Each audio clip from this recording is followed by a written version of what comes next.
Soy Santiago Lubillo Montenegro, especialista de medicina intensiva, formado aquí en Las Palmas de Gran Canaria, y en los últimos años me he dedicado al paciente neurocrítico en las unidades de cuidados intensivos. Médicos que dejan huella, un podcast del Colegio de Médicos de Las Palmas. Bienvenido, Santiago Lubillo. Muchas gracias por venir al podcast del Colegio de Médicos de Las Palmas, el podcast Médicos que dejan huella. Gracias por venir. Muchas gracias, estoy encantado en venir aquí a pasar un rato con usted. Nació en Las Palmas de Gran Canaria, si no me equivoco, en el año 52. ¿Qué recuerdos tiene de su infancia? Los recuerdos de la infancia en aquella época eran muy bonitos, porque nos criábamos en la calle. Yo vivía cerca del Colegio Salesiano en Ciudad Jardín. Nos pasábamos todo el día en la calle. Se podía jugar al fútbol, se podía hacer todo en la calle.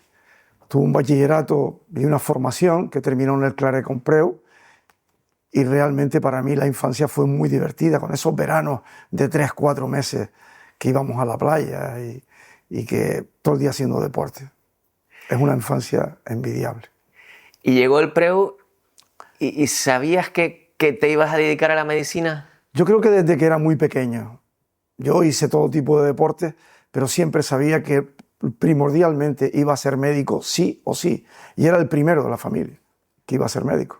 O sea, era la punta de lanza, por así decirlo, ¿no? Tenía claro que... ¿Pero qué le motivó a estudiar medicina? Yo creo que fue que era una persona que me gustaría ayudar a los demás.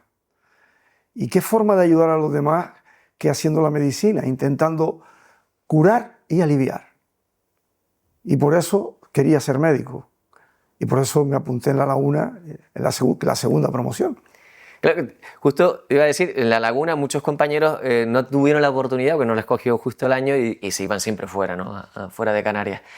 Estudió en La Laguna, ¿y qué motivó irse hacia la especialidad de medicina intensiva? Bueno, en La Laguna, cuando estábamos en quinto curso, el sexto curso se hacía en las islas donde tú vivías y había hospitales. Y el hospital de la Clínica del Pino estaba cerca de mi casa, en Ciudad Jardín.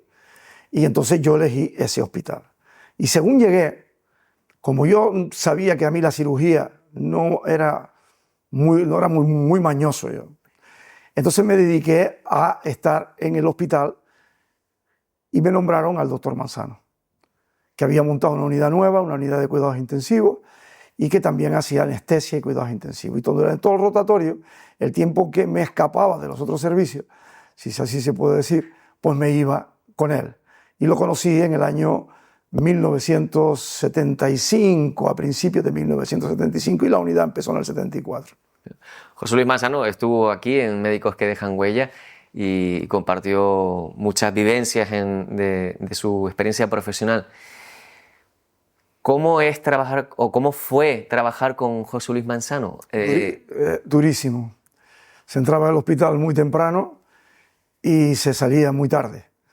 Recuerdo que algunas sesiones eran en inglés, porque decía que había que estudiar inglés porque la literatura estaba en inglés. La especialidad de medicina intensiva era muy, muy joven y entonces los programas eran un poco arcaicos, ¿no?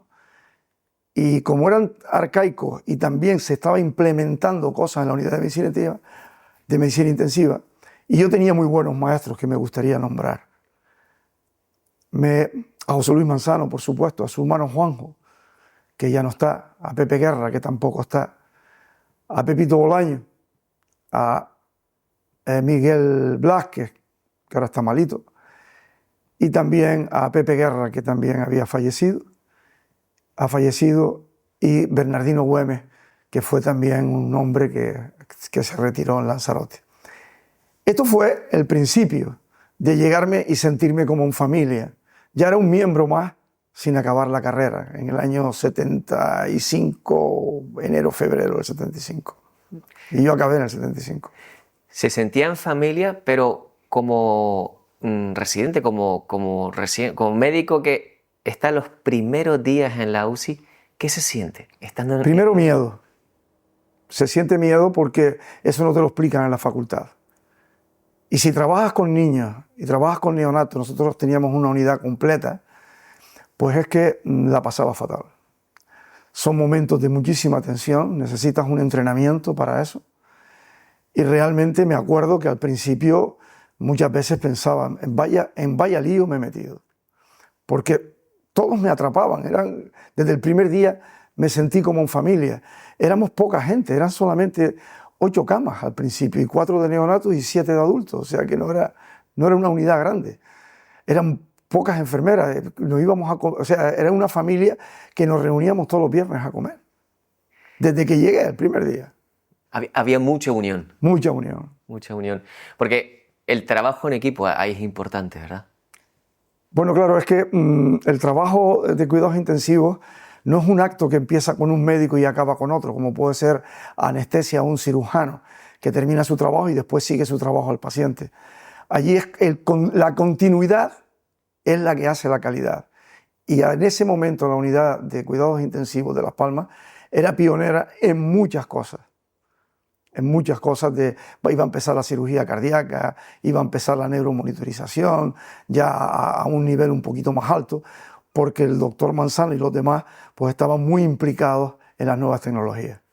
¿Pioneros a qué nivel? Es decir, a nivel técnico y a nivel de reconocimiento, porque también trabajábamos mucho y teníamos muchos medios en aquel momento, ya que mi jefe estuvo también en Inglaterra, donde había un nivel más alto que aquí con respecto a la unidad de cuidados intensivos. José Luis Manzano contó que era no solo importante el tema del inglés, como Sí. he mencionado, sino el tema de conocer, de ir a lugares donde se hacían cosas nuevas, o por lo menos que se quería conocer, ir a referencia. No sé si tú tuviste esa oportunidad de poder ir a otros lugares de referencia. Sí, yo tuve la grandísima suerte, ¿no?, de que según se implementaban las técnicas, por ejemplo, cirugía cardíaca, cardiopatías congénitas en los niños, la sepsis cuando tomaba, pues yo, claro, el doctor Manzano estaba muy bien relacionado y me pedían unos permisos a los hospitales y hacía unas rotaciones externas de 3-4 meses en cada sitio, y fui rotando, pues nada, en Manchester en el Wythenshawe, después en Newcastle, después pasé más larga temporada en Glasgow, donde una etapa fue la sepsis, la enfermedad infecciosa, sobre todo en los postoperados, y después me fui al Southern General con Graham Tisdale, que fue una persona es SIR en este momento, que ahí aprendí, donde me aficioné al transporte y al paciente neurocrítico. Eso fue durante casi un año completo, año y medio de la residencia. Iba y venía porque yo tenía que venir al sitio donde estaba haciendo la especialidad. Siempre se dice que todo lo que tú estudies o te formes o lo que entre en tu residencia marca tu futuro profesional, ¿no? Y en ese caso, ahí en tu residencia, el transporte, lo que has mencionado, marcaron tu camino profesional, ¿verdad? Exactamente. Te marca porque no solamente te forma como profesional con técnicas nuevas que yo me veía obligado a traer también y a explicarle a los demás, y también que te marca tu vocación en una especialidad con un abanico tan grande de hacer especialista de ciertas cosas dentro de tu propia especialidad. Me gustaba el transporte y también me gustó el paciente neurocrítico, pero también tuve la oportunidad después, porque yo tenía que rotar por muchos sitios, por muchas especialidades, por muchos diferentes sitios y unidades. También me dieron la oportunidad de ir, que fue también un periplo largo allí, en Estados Unidos, estar en el Mass General Hospital. Conseguí estar, no era fácil entrar, y estuve allí bastantes meses estudiando la insuficiencia respiratoria y las nuevas técnicas de ventilación mecánica, que fue el otro gran apartado a lo que me dediqué en toda mi vida profesional. Entonces tenía 2 cosas, el paciente neurocrítico y la ventilación mecánica. Se trae esos conocimientos para casa, para el Pino, y van pasando los años y aparece la oportunidad de montar una nueva unidad. ¿Cómo fue? Primero, la unidad del Pino se tuvo que cambiar de sitio y tuvimos que cambiarnos de sitio. Ahí aprendimos a hacer otra unidad dentro del hospital. O sea, cambiamos de la planta 9 a la planta 8 porque la estaban arreglando.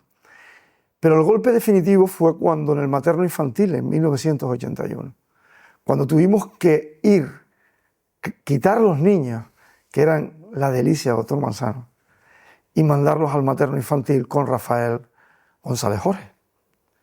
Otro compañero. Otro compañero que trabajaba con nosotros, que era el pediatra que teníamos nosotros, que llegó después que yo.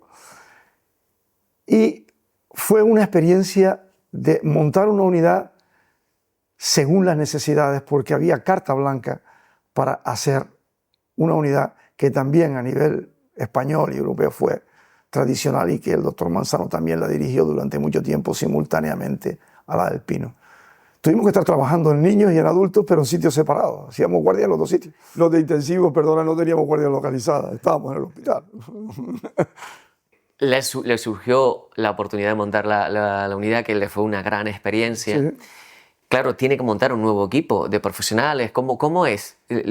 Bueno, pero eso lo montó el doctor Manzano. Después ya se llenó, la unidad se llenó de pediatras que tenían intenciones de cuidados intensivos, y después también algunos residentes que habían acabado por esa época, que tenían aficiones pediátricas, se fueron con él, que todavía alguno de ellos sigue siendo intensivista, que se formó en adultos pero se quedó con los niños.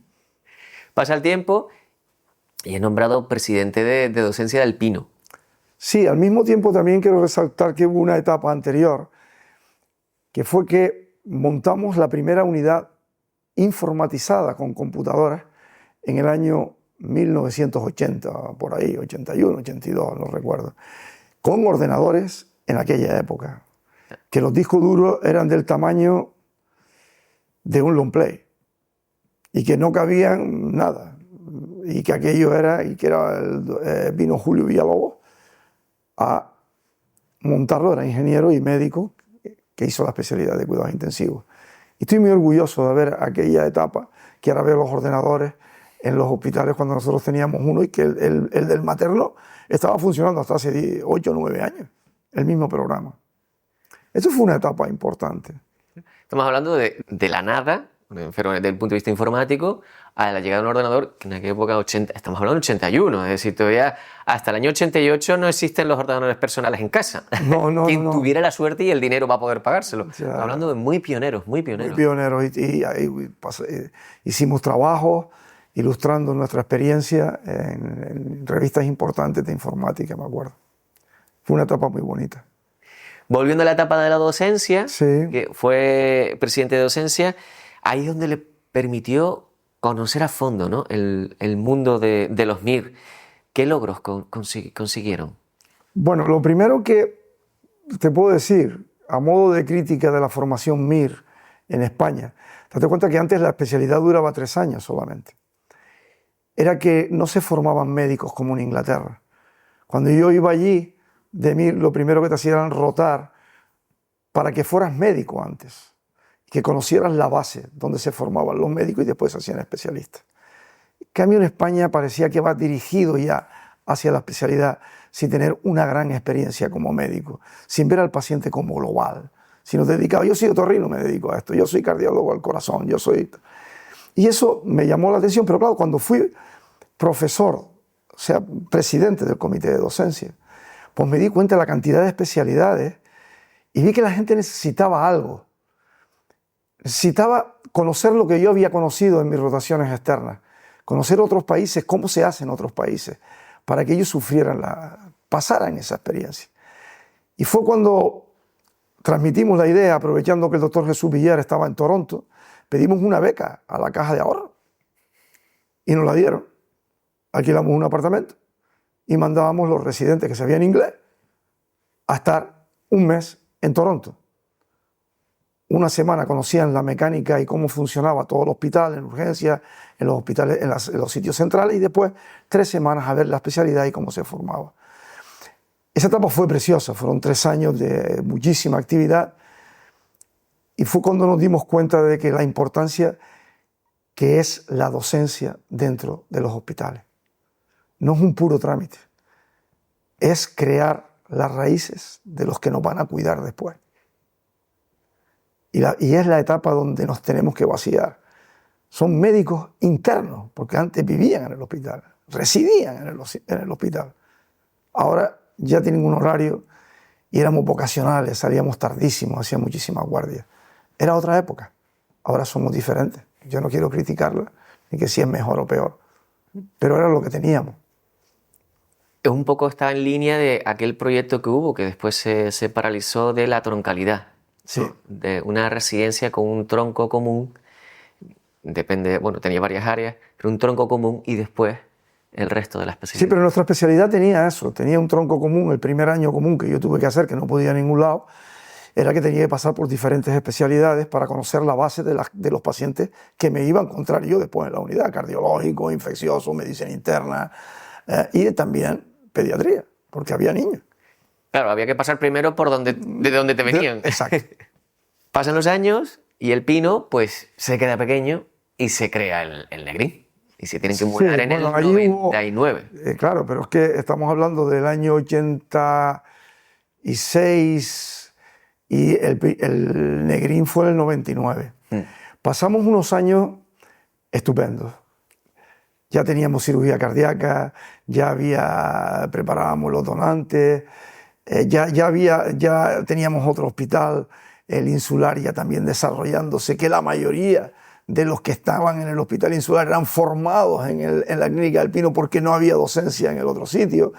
Fue una etapa preciosa, donde realmente nos sentíamos importantes en el hospital, y de paso las relaciones con los diferentes servicios eran muy buenas en todos los aspectos, hasta el punto que en esa época ya montamos un centro de cuidado, o sea, una unidad de cuidados intensivos satélite en urgencias, que en la actualidad en el Negrín existe, con intensivistas, con gente de urgencias, que todavía existe y que en otros hospitales no existe, pero que fue otra innovación que se logró mantener durante todo el tiempo, de tal forma que el doctor Miguel Blas, que se fue como jefe de servicio de urgencias, manteniendo esa unidad.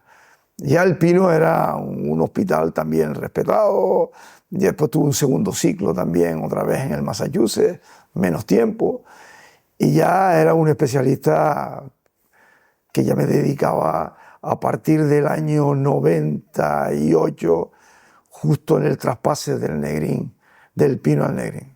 Y el traspase fue apoteósico, porque montamos otra unidad nueva, absolutamente nueva, con boxes individuales, con cristales, con todo lo que queríamos, y ahí aprendimos mucho. La montamos entre todos, todo el mundo opinó, y al final estábamos muy orgullosos de aquella unidad que tenía 42 camas. 42, se pasó de 8. Bueno, teníamos 18, o sea, empezamos con 11, después 18, y después nos quedamos con 40, pero al final nos quedamos con 32 camas, que yo recuerde. Sí. Y las sesiones eran diferentes, y fue cuando se hizo una unidad, que era el modelo, de un departamento de cuidados intensivos dividido en 3 partes: la parte neurocrítica, obviamente, donde yo estaba, la parte de respiratorio, la parte de circulatorio, la parte de medicina interna y todo eso. O sea que cada unidad tenía su cosa, como sigue actualmente en la actualidad. Y nos cambiamos al Pino. Menudo lío. Pero se le ilumina la cara cuando habla de aquella época. Yo soy muy sentimental en ese aspecto. Es una vida dedicado muchas horas con unos compañeros que siempre me apoyaron, y que siempre me sentí que era útil, que hacía docencia, hacía investigación. Publiqué algunos trabajos de los cuales estoy muy orgulloso. De eso le quería preguntar. Hay 2 trabajos en concreto que son muy especiales. Sí, dos o tres trabajos que creo que marcaron mi vida. El primero fue que se hizo con una fisioterapeuta del Massachusetts que vino, que era como que se podía hablar con ventilación mecánica en los pacientes traqueostomizados. Esto salió en los libros de texto. Lo hicimos con un fisioterapeuta de aquí, con el doctor Manzano, y con Donna Wilson, que era una fisioterapeuta americana que pasó unas temporadas con nosotros enseñándonos la fisioterapia respiratoria tan importante en las unidades de cuidados intensivos. Ese trabajo que marcó la época. El segundo fue cuando yo me dedicaba al neurocrítico. Las lesiones cerebrales no son aisladas. No es quitar el hematoma y ya está, sino debajo hay lesiones. Y fue cuando, después de 20 años, se reconoce ese trabajo, y por ese trabajo se cambia la clasificación de que hay una lesión difusa debajo de cuando hay un hematoma en el enfermo traumático. También hay otros que hicimos con Jesús Villar del síndrome respiratorio del adulto, que ha marcado época. Pero a partir del año, ya cuando llegué al Negrín, me dediqué a la oxigenación cerebral, con nuevas tecnologías que se hacían en muy pocos sitios en Europa y en España, concretamente en 2 o 3. Y ahí fue cuando he dedicado el resto de mi vida a la investigación, pero siempre con pacientes. De manera breve, ¿en qué consistiría el tema de la oxigenación cerebral? Sí, porque al principio siempre se medía que el flujo llegara arriba, la presión intracraneal, porque el cráneo está encerrado en una caja. Y si aumentas la presión, pues no llega el flujo. Pero era más importante que ese flujo no solamente llegara a sangre, sino que transportara oxígeno. Y el tercer paso era que el oxígeno llegaba a la neurona y lo cogiera para ser utilizado. Entonces yo me dediqué a la segunda parte, que era la única que se podía monitorizar de forma continua con nuevas tecnologías. Y fue la implantación de la tecnología de la oxigenación cerebral, tanto en España como en Europa, que fue lo que me he dedicado yo toda mi vida. ¿Cuánto tiempo has estado en esa investigación?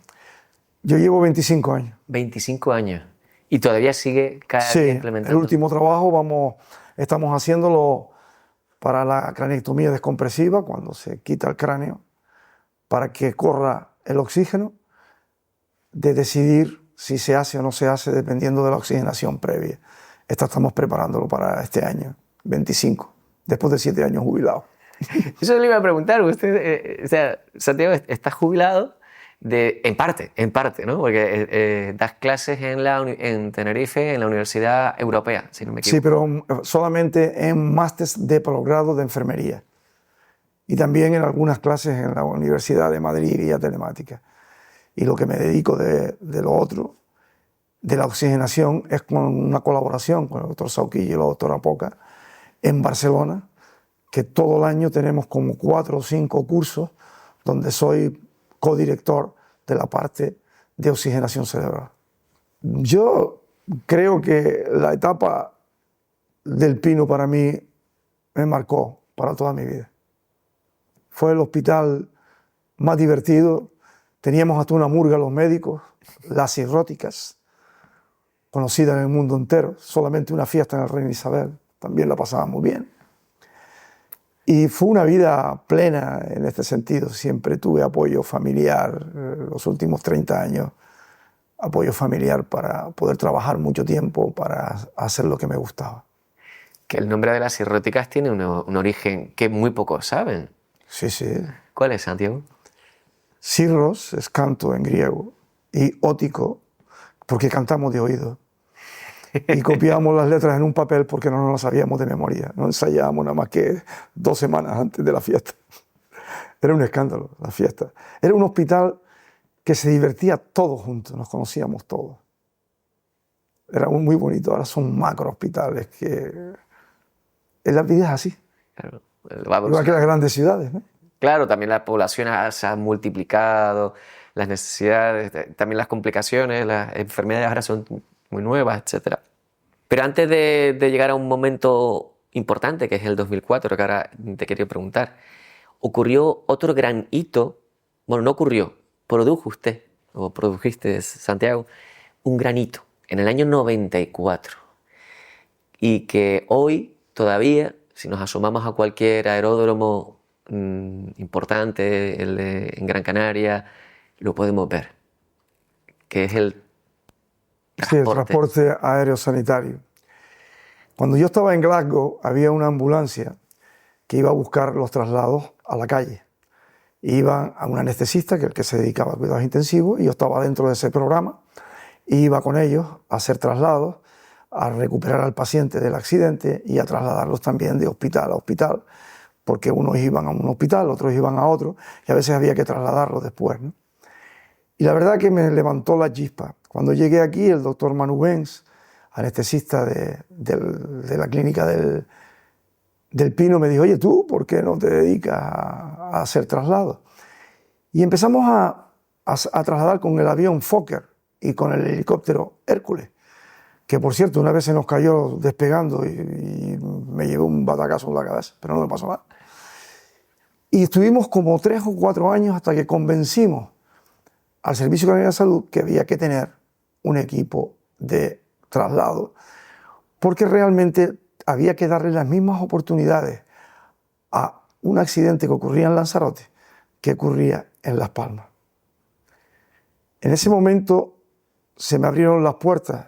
Me parece que el doctor Presa estaba de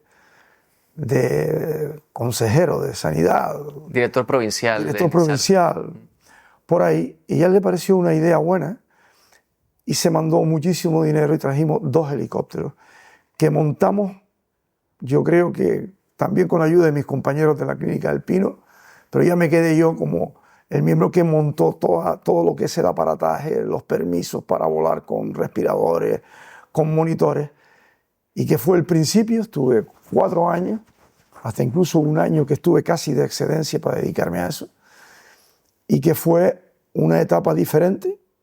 Hice casi 300 traslados, formé a mucha gente, como me habían formado a mí antes, y que hoy día pues es un hito de que tengamos un avión, 2 helicópteros con gente preparada. Hicimos un trabajo que se publicó también, que qué pasaba si había un accidente en Lanzarote y se ocurría en Las Palmas, a igualdad de gravedad, si había dificultad, si había más mortalidad o los pacientes quedaban con más incapacidad, dependiendo de dónde era.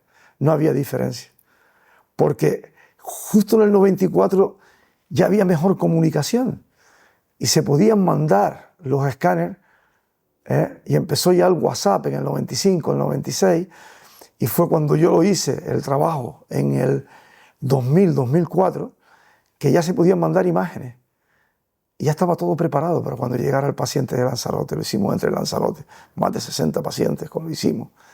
Y fue un trabajo que marcó también. Cuando se refiere a WhatsApp en el 94, ¿se refiere a conexión telemática o...? Sí, por fax o por eso, que se podía conectar y el neurocirujano, lo que sea, ya estaba esperando y había muy buena comunicación con los hospitales. Y eso era fundamental. Claro. Para que el paciente tuviera los mismos, disminuir los riesgos. ¿Cuánto se tarda en preparar un quirófano? 45 minutos, es lo que tardábamos nosotros en volver. Las misiones duraban 2 horas y media. Estábamos de presencia física en el aeropuerto. No había todavía helipuerto con presencia física como ahora. Cada vez que vemos ahora una aeronave en Gando, en Los Rodeos o cualquier otro lugar, nos tenemos que acordar de Santiago Lubillo. Sí, yo creo que sí. Tanto en Tenerife como en Las Palmas me recuerdan mucho. Y muchos habitantes de Lanzarote, Fuerteventura, etcétera, le tienen que agradecer la supervivencia gracias a ese empeño, ¿no? De decir... Pero para eso trabajamos, ¿no? Yo no tengo palabras para decir eso, se lo digan otros. Llega el 2004, del que estábamos hablando, y Santiago recibes una llamada además de fuera de Gran Canaria. ¿Qué ocurrió? ¿Qué pasó? Bueno, en el 2004 yo tenía ya 52 años. Era el coordinador del paciente neurocrítico en la sección. No había plazas de jefe de sección en ese momento. Y me hacen una llamada de la Consejería de Sanidad que necesitaban savia nueva para hacer algo en Tenerife y montar una unidad nueva. Hablé con mi maestro, tengo la confianza de decirlo, y me ofrecieron montar la unidad nueva completamente en Tenerife, teniendo en cuenta que yo había hecho ya varias unidades. Me fui con la ilusión de decir, bueno, siempre tengo el billete de vuelta, mi despacho siempre estuvo allí, y digo, si no me gusta o si me encuentro raro, pues siempre me vuelvo a casa, no pierdo nada. Poco a poco me fueron facilitando las cosas, me sacaron la plaza, pude lograrla ya definitivamente a nivel local, como se hacía antes, y monté la unidad de cuidados intensivos. Y la monté, y la anécdota es que lo que había aprendido de aviación lo trasladé a cuidados intensivos. Y tuve 30 camas, pero con la peculiaridad de que todas eran exactamente iguales. Copié lo de los pilotos. todos los aviones son exactamente iguales. Todos tienen los manómetros en el mismo sitio. Todos tienen los frenos en el mismo sitio. Pues en la unidad de cuidados intensivos, todas las camas eran exactamente iguales. En el primer cajón había eso y se hacía checklist como los aviones para que todo esté preparado. Eso fue una innovación, que venía gente de fuera a ver la organización de una unidad de ese calibre, del cual me siento muy orgulloso. La pasé muy bien. También tuve decepciones, como todo, que comentaremos cuando tú me digas. Y he pasado allí casi 14, 15 años, donde tuve la ilusión de decir, aquí también dejé huella. Yo es que tengo muchos recuerdos. Llega la fatídica fecha en la que uno cumple 65 y la desastrosa, vamos a decirlo así, errónea, obviamente hoy día ya se sabe, pero en aquel momento se tomó por una razón muy discutible de descabezar todos los servicios simplemente por cuestión de edad. En aquel entonces estaba la consejera Brígida Mendoza y descabezó todos los servicios, cumpliendo los 65 años, ni un día más, y llegó sin aviso previo ese día usted para casa. Yo intenté convencer, como había un plan de profesores, pero yo quería ser profesor. La gran frustración mía es no haber sido profesor de la universidad. No había cátedra ni de medicina intensiva ni de nada, ni tampoco la asignatura.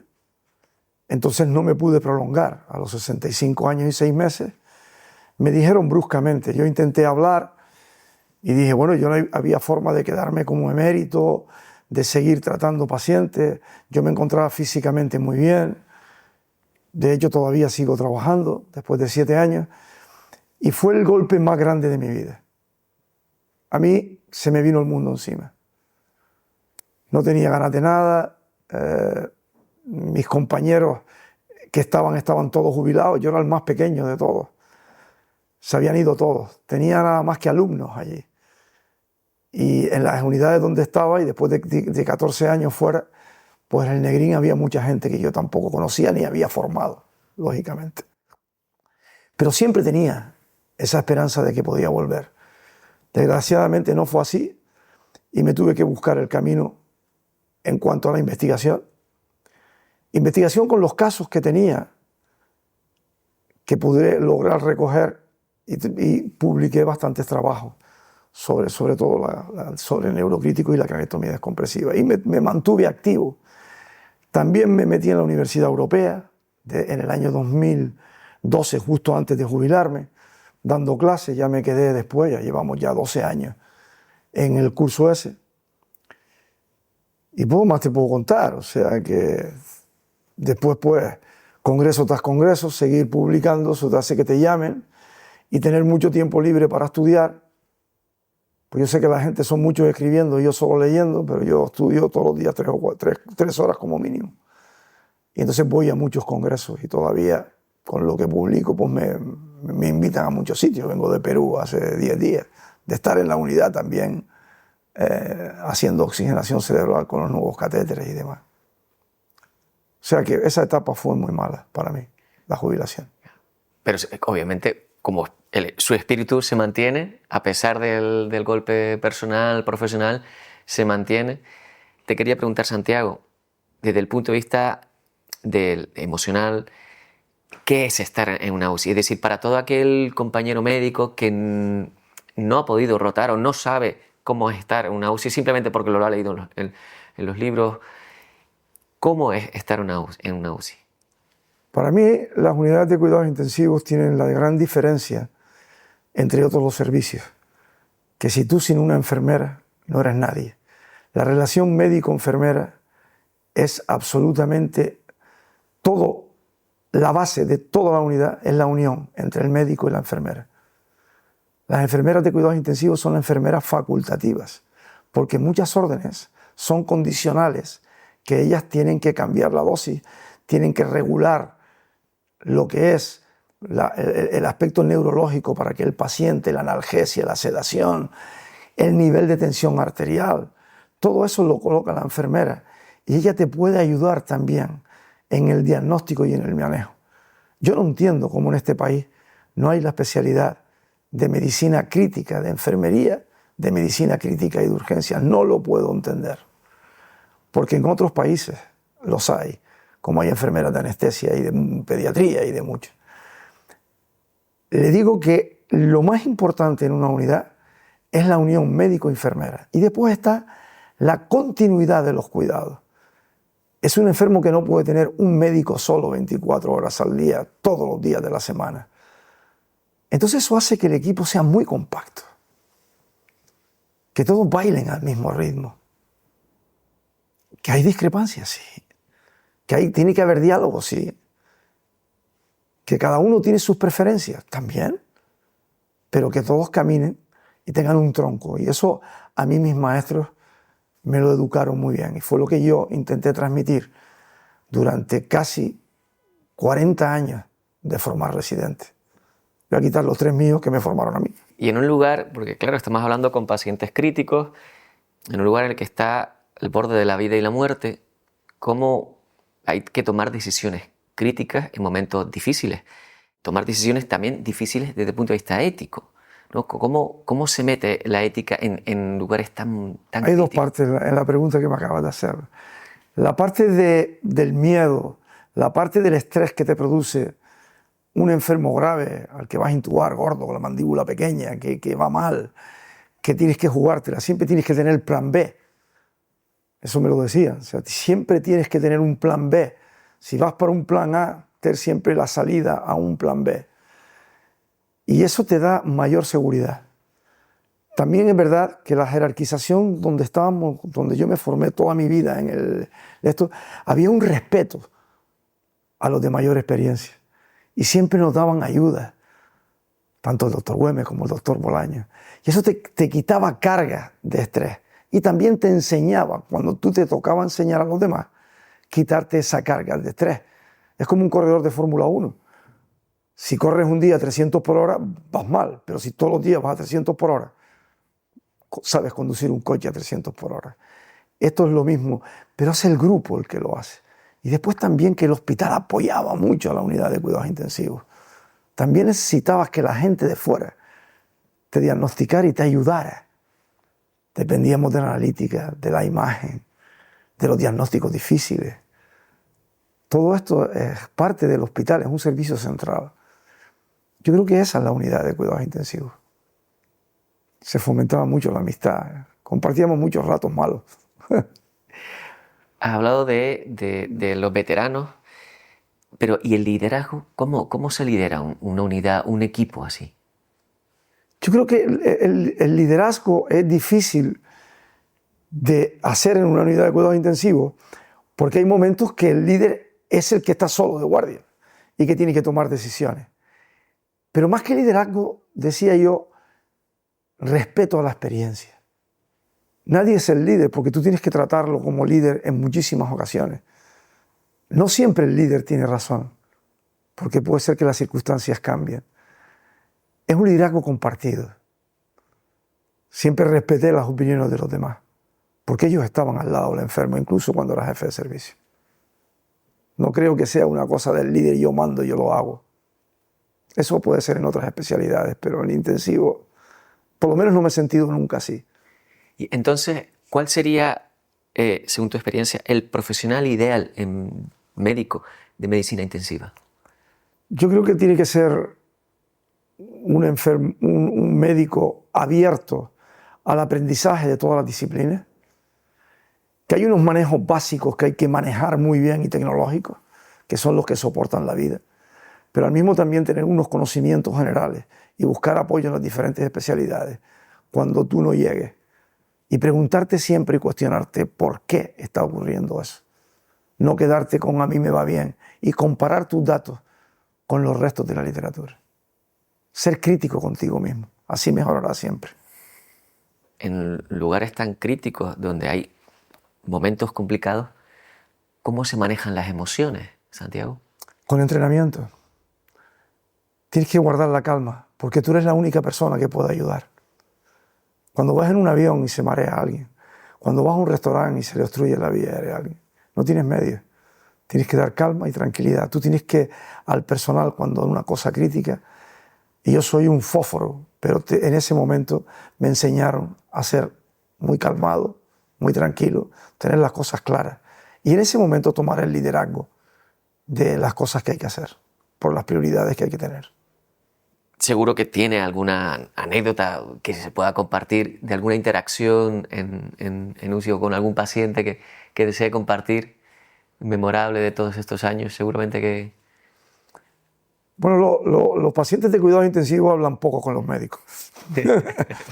Son a posteriori y casi nunca te recuerdan.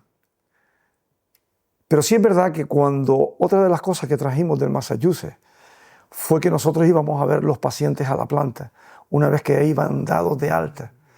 Y entonces ellos tenían las vivencias y allí vimos nuestros propios fracasos, pero también nuestros éxitos. Pacientes, recuerdo, de extranjeros que se veían a alguien que le hablara inglés cuando se fueron de la unidad y que estaba gravísimo y vi el que salió bien, que me acuerdo que era de Birmingham, pues es un recuerdo estupendo. La sonrisa, de darte las gracias y mirarte, ¿no? De los familiares. También la tristeza de los familiares. Me ha preguntado algo de la ética. Hay momentos en que hay que tomar decisiones. Decisiones que pueden ser muy claras cuando hay muerte cerebral para la donación, o decisiones de no hacer cuando el pronóstico sabes que no es. A eso también se necesita un entrenamiento. Y ese entrenamiento lo aprendí mucho en el Negrín, que teníamos una habitación privada para hablar con los pacientes, que casi siempre hablábamos con los mismos familiares. Eso también lo aprendí y lo exporté después también a Tenerife, porque también se sufre por otro lado. Anécdotas de pacientes que se me han ido, también supongo que las habré tenido. Y he sufrido mucho por ellos y por la familia. Porque todos a veces no hacemos lo correcto. Es verdad. Ronaldo falla penalti, a veces los mete. Pero falla penalti. Y nosotros pues jugamos a un nivel que también hay que reconocer que no somos perfectos también. Pero aprender de los errores también. Aprender también a dar malas noticias, ¿no? El tema de la comunicación, relación médico-paciente. Sí, esto es duro, duro. ¿Cuál, Santiago, sería tu huella? ¿Qué huella dejas en presente? Yo creo que dejo la huella de primero un cachondo, ¿no? Siempre he sido divertido. Para todo. Creo que he sido hombre de hospital. Siempre me gustó estar en el hospital, siempre la buena relación con los compañeros de las otras especialidades, siempre intentar preguntarme los por qué, intentar incentivar la investigación clínica, que es donde salen los resultados para después cambiar la terapéutica, ¿no? Ya lo decía Albert Einstein, que yo soy un devoto de él, dice: no pienses cambiar las cosas si siempre haces lo mismo. Entonces siempre tenía esa ilusión y creo que la huella que dejo es que siempre intenté cambiar las cosas para mejor. Eso fuera dentro del hospital, pero fuera del hospital, fuera de la profesión, es un amante del buen deporte, Sí, ¿no? bueno, yo era un flaco. Todos los deportes me iban, el balonmano, el baloncesto, el fútbol, el tenis, que tenía el club de tenis al lado, jugaba al tenis, fui uno de los promotores de los torneos de médicos, y hacíamos torneos de médicos y jugué siempre al tenis, y ya jugaba yo de chico, de cadete y tal, y ahora me dedico al pádel, juego 3 o 4 veces en semana. Yo creo que soy de los viejos que juega 3 o 4 veces, me encuentro físicamente bien, me dedico a estudiar y a enseñar lo que sé donde me llamen. Y me llaman mucho de Sudamérica y demás. Y pues nada, ahora me toca ir a Río de Janeiro y vamos allí a trabajar. O sea que soy... ¿Qué huella? No lo sé, lo tendrán que decir otros. Yo siempre he estado en el follón. Donde estaba el lío, estaba yo. Sé que tienes además dos libros que son especialmente importantes para ti. ¿Cuáles son? Bueno, el primer libro que fui editor del libro, era para Sudamérica, sobre el cuidado del paciente neurocrítico. Fue las satisfacciones más grandes que he tenido en mi vida. Porque cuando te llaman mucho de allí por conocer el libro, además están con tu libro. Y es una cosa que edité en compañía de otros compañeros, tanto de aquí como de Barcelona, de otros sitios que apoyaron el capítulo. Y el segundo libro fue que la segunda parte, que me había prometido a mí mismo hacer un libro sobre ventilación mecánica. Porque la ventilación mecánica, cuando la estudian, tanto la ventilación mecánica invasiva me refiero, cuando la estudian siempre te dan un tollo y nadie lo entiende, porque siempre es muy complicado, ecuación del movimiento y tal. Y yo digo, tengo que hacer un libro sencillo, transversal, desde la enfermera al residente, y después ponerle las cosas nuevas para la gente con más experiencia. Y llegó el COVID. Llegó el COVID y tienes 55 días en casa. Y digo, ahora es el momento. Y escribí el libro, que se publicó en el 2019, también me lo hizo un compañero sudamericano, la editorial, que fue, creo yo, que una de las cosas más gratificantes, porque ahora los cursos que doy en Sudamérica son basados en ese libro, que fue sencillo, por parte de la enfermería, a diferentes niveles, que puedo darlo en diferentes niveles.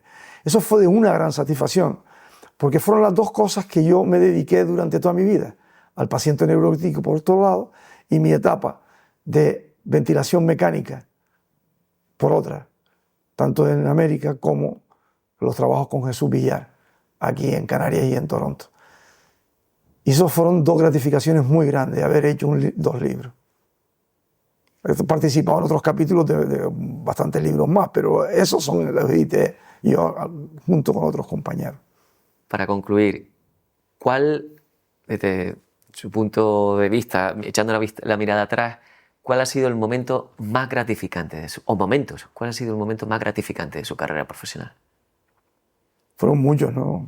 Yo no sé. El día que me llaman, en el 79, que me parece que estaba en Estados Unidos y tuve que venir a examinarme de la plaza en propiedad, cuando ahora la plaza en propiedad tardan 20 años, fue una cosa importante. Otra cosa gratificante fue que traje tecnología que se sabía, pero que yo lo había visto in situ, y entonces lo podía hacer más fácilmente, aunque también algunos de nuestros miembros de la unidad fueron, unos para unas técnicas y yo por otras, fue también gratificante. Gratificante tener unos compañeros que siempre me apoyaron en todo. Y también puedo dejar huella y dedicarme a esto porque, sobre todo en los últimos 30 años, cuando ya tuve un segundo matrimonio estable, toda mi familia me apoyó a hacer todos los proyectos, a cambiar incluso de domicilio, cuando estaba aquí perfectamente para montar otra unidad nueva, ¿no? Eso quizás es lo que he hecho. Y quizás también el del helicóptero, traslado del helicóptero también le pudo suponer un momento gratificante. Hombre, claro, el que todo el mundo te conozca en los hospitales y que viene el Lubi a buscarte y que te ayudaba, los conoces a todos, íbamos a dar charlas allí sobre cómo preparar el transporte, sobre ventilación mecánica. Estaba todo el día, mi madre decía que yo era un palanquín porque estaba todo el día para arriba y para abajo. Y también fueron cosas muy, muy, muy gratificantes cuando hacíamos aquello. Yo que nada más que tengo gratitud por la medicina. Y no sé, a los jóvenes, yo digo una frase en el 50 aniversario.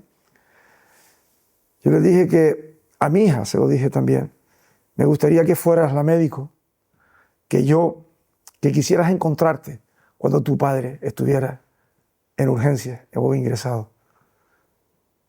Trátalo con cariño y la medicina a veces no cura, pero a veces alivia. Y eso es la parte más bonita de la medicina. Yo no tengo más que contarte. Santiago, muchísimas gracias. Gracias por venir, Santiago Lubillo. Gracias por venir a Médicos que Dejan Huella.